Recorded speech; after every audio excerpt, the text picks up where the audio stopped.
എന്റെ അർച്ചന തിരിച്ചു വരും. അല്ലെങ്കിൽ അമ്പലത്തിൽ വെച്ച് അങ്ങനെ സംഭവിക്കില്ലായിരുന്നു. അതിന് എന്ത് സംഭവിച്ചെന്ന് സച്ചി പറയുന്നേ? വക്കീൽ എന്താ ഒന്നും അറിയാത്ത പോലെ സംസാരിക്കുന്നേ? അർച്ചനയുടെ കയ്യിലിരുന്ന ആ മാല എന്റെ കഴുത്തി വന്ന് വീണത് പിന്നെ വെറുതെയാ?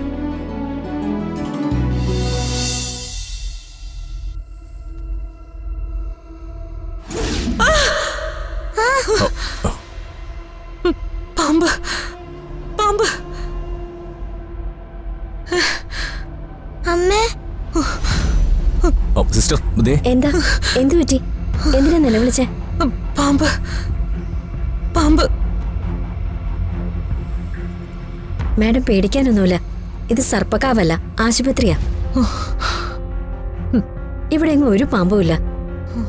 എന്തേലും ഉണ്ടെങ്കിൽ പറഞ്ഞാൽ മതി കേട്ടോ.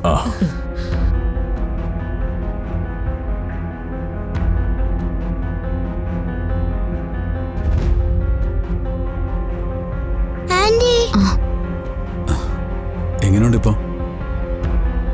അമ്മ പാമ്പിനെ കണ്ട് പേടിച്ചു അങ്കിള്.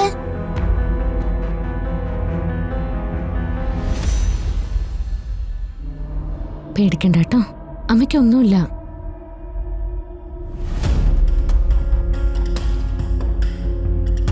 ദൈവസന്നിധി നിൽക്കുമ്പോ പോലും ദൈവത്തെ മറന്ന് പ്രവർത്തിച്ച അതിന്റെ ശിക്ഷ കിട്ടാതിരിക്കില്ലല്ലോ. ഈ കുഞ്ഞിനെയും കൂടി ഇവൾ എന്തിനിങ്ങനെ കഷ്ടപ്പെടുത്തുന്ന ഈശ്വര?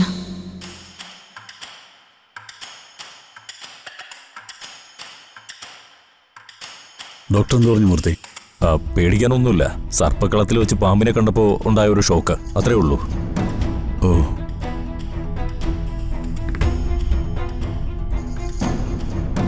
എന്താ അവന്തിക ഇത്? താൻ ഇത്രയും പേടിയുള്ള കൂട്ടത്തിലായിരുന്നോ? വലിയ ധൈര്യശാലിയാണെന്നാണല്ലോ ഞാൻ വിചാരിച്ചിരുന്നത്.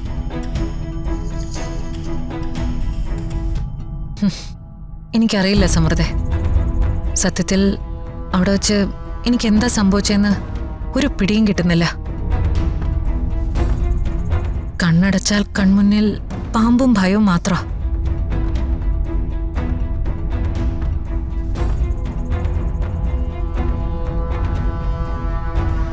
തെറ്റുകൾ ചെയ്തവരല്ലേ അവന്തിക പേടിക്കണ്ടേ? അവന്തിക എന്തിനാ പേടിക്കുന്നേ? ഇനി പേടിക്കേണ്ട കാര്യമൊന്നും ഇല്ലെന്നല്ലേ ഡോക്ടർ പറഞ്ഞത്? കുറച്ച് കഴിയുമ്പോൾ എല്ലാം മാറിക്കോളും. അവന്തികയുടെ ഉള്ളില് കള്ളമൊന്നും ഇല്ലല്ലോ. ആർക്കും ഒരു ദ്രോഹം ആഗ്രഹിച്ചിട്ടുള്ള ആളല്ലല്ലോ അവന്തിക.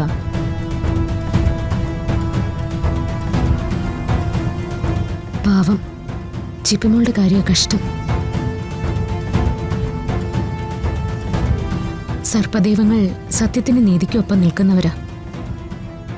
അറിയില്ലേ, പണ്ട് കടലിനടിയിൽ കൊട്ടാരം ഉണ്ടാക്കി താമസിച്ചിട്ടും ഒരു രാജാവിനെ സർപ്പം കൊത്തിക്കൊന്ന കഥ. അയ്യോ പേടിക്കണ്ട, മനസ്സില് നല്ല കാര്യങ്ങൾ മാത്രം ആലോചിച്ചാൽ മതി. എന്തെങ്കിലും തെറ്റ് ചെയ്തിട്ടുണ്ടെങ്കിൽ സർപ്പദൈവങ്ങളോട് ആത്മാർത്ഥമായിട്ട് ക്ഷമ പറഞ്ഞാൽ മതി. അവര് പുറത്തോളും.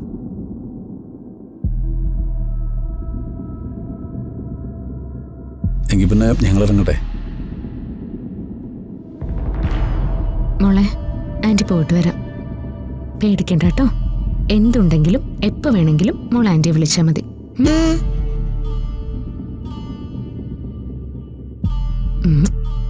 ശരി എന്നാ.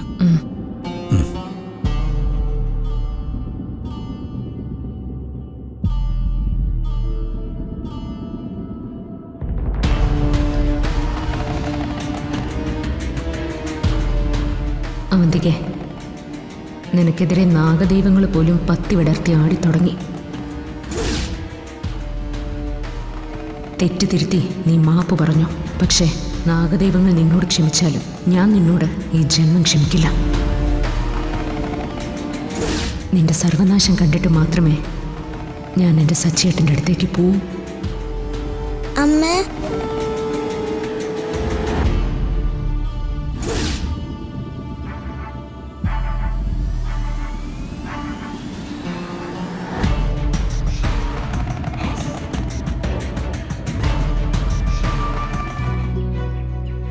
വക്കീലെ, എനിക്കിപ്പോ ഉറപ്പായി എന്റെ അർച്ചന തിരിച്ചു വരും.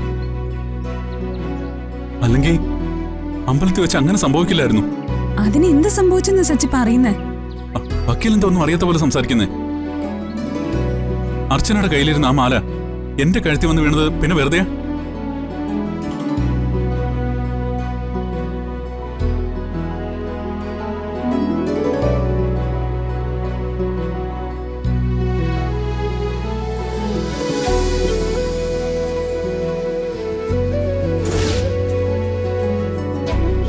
ശിവാനന്ദ യോഗിയുടെ ആശ്രമത്തില് വക്കീൽ എന്നെ കൊണ്ടുപോയതുപോലെ ആ കാനന ക്ഷേത്രത്തിലേക്ക് എന്നെ കൊണ്ടുപോയതും എന്റെ കാറില് അർച്ചനെ കൊണ്ടുവന്ന് കയറ്റിയതും ദൈവമാ. അതിനർത്ഥം എന്താ വക്കീലെ? എന്നിട്ട് അർച്ചന സച്ചിയെ തിരിച്ചറിഞ്ഞോ? ഒരു കാറിൽ ഒരുമിച്ചുണ്ടായിരുന്നിട്ടും എന്തുകൊണ്ട് അർച്ചന സച്ചിയെ തിരിച്ചറിഞ്ഞില്ല? വക്കീലെ, അവൾ എന്നെ തിരിച്ചറിഞ്ഞോ ഇല്ലയോ എന്നുള്ളതല്ല എന്റെ പ്രശ്നം. അവൾ എന്റെ അർച്ചനയാണെന്നുള്ളതാ. വക്കീലെ, ഇനിയും കാത്തിരിക്കാൻ എനിക്ക് വയ്യ. എല്ലാ തെളിവുകളും ഞാൻ വക്കീലിനെ കാണിച്ചതല്ലേ? വക്കീലിനത് ബോധ്യപ്പെട്ടതുമല്ലേ? അവിടെ പോയൊരു പ്രശ്നം ഉണ്ടാക്കരുതെന്ന് വക്കീൽ പറഞ്ഞതുകൊണ്ടാ ഗോകുൽ സാറിന്റെ വീട്ടിലേക്ക് ഞാൻ പിന്നെ പോവാഞ്ഞത്. അല്ലെങ്കിൽ ഇതിനകം ഞാൻ അവിടെ പോയി എന്റെ അർച്ചനെ കൊണ്ടുവന്നേനെ. സച്ചി, ഇങ്ങനെ വയലന്റ് ആയിട്ടല്ല ഒരു പ്രശ്നത്തിന് പരിഹാരം ഉണ്ടാക്കേണ്ടത്. സാഹചര്യങ്ങൾക്കനുസരിച്ച് ബുദ്ധിപൂർവമായ തീരുമാനമെടുക്കണം. എങ്കിലേ ഇതിന് പരിഹാരം കാണാൻ പറ്റൂ. ഒരു കാര്യം സച്ചി ഇപ്പോഴും മനസ്സിലാക്കുന്നില്ല. അർച്ചനയുടെ മനസ്സില് അർച്ചന ഇപ്പൊ ഗോകുൽ സാറിന്റെ ഭാര്യയാ. സച്ചി അവർക്ക് ആരുമല്ല. കാനന ക്ഷേത്രത്തിലുണ്ടായ സംഭവങ്ങൾ യാദൃച്ഛികമായി സംഭവിച്ചതാ. ഗോകുൽ സാറിന്റെ അമ്മയുടെ ആഗ്രഹപ്രകാരം ഒരു നേർച്ച നടത്താൻ വേണ്ടി മാത്രമാ അവരവിടെ പോയത്.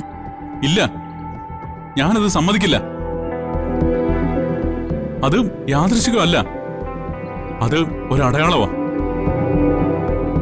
അവള് എന്റേതാണെന്നുള്ള ദൈവത്തിന്റെ ഉറപ്പ്. വക്കീലെ, എനിക്കിനി കാത്തിരിക്കാൻ വയ്യ. ലീഗലായിട്ട് തന്നെ നമുക്ക് നീങ്ങാം.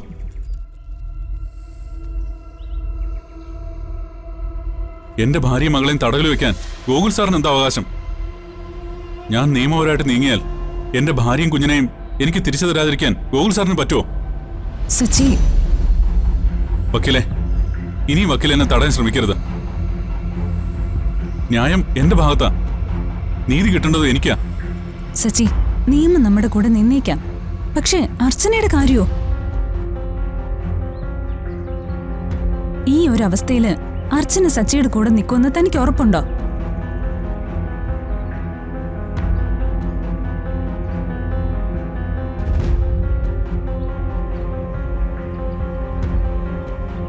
നിങ്ങളുടെ മാനസികാവസ്ഥ എനിക്ക് മനസ്സിലാവുന്നുണ്ട്. പക്ഷേ ഞാൻ അർച്ചനയല്ല. നിങ്ങൾ പറയുന്നൊന്നും എനിക്ക് മനസ്സിലായെന്നും വരില്ല.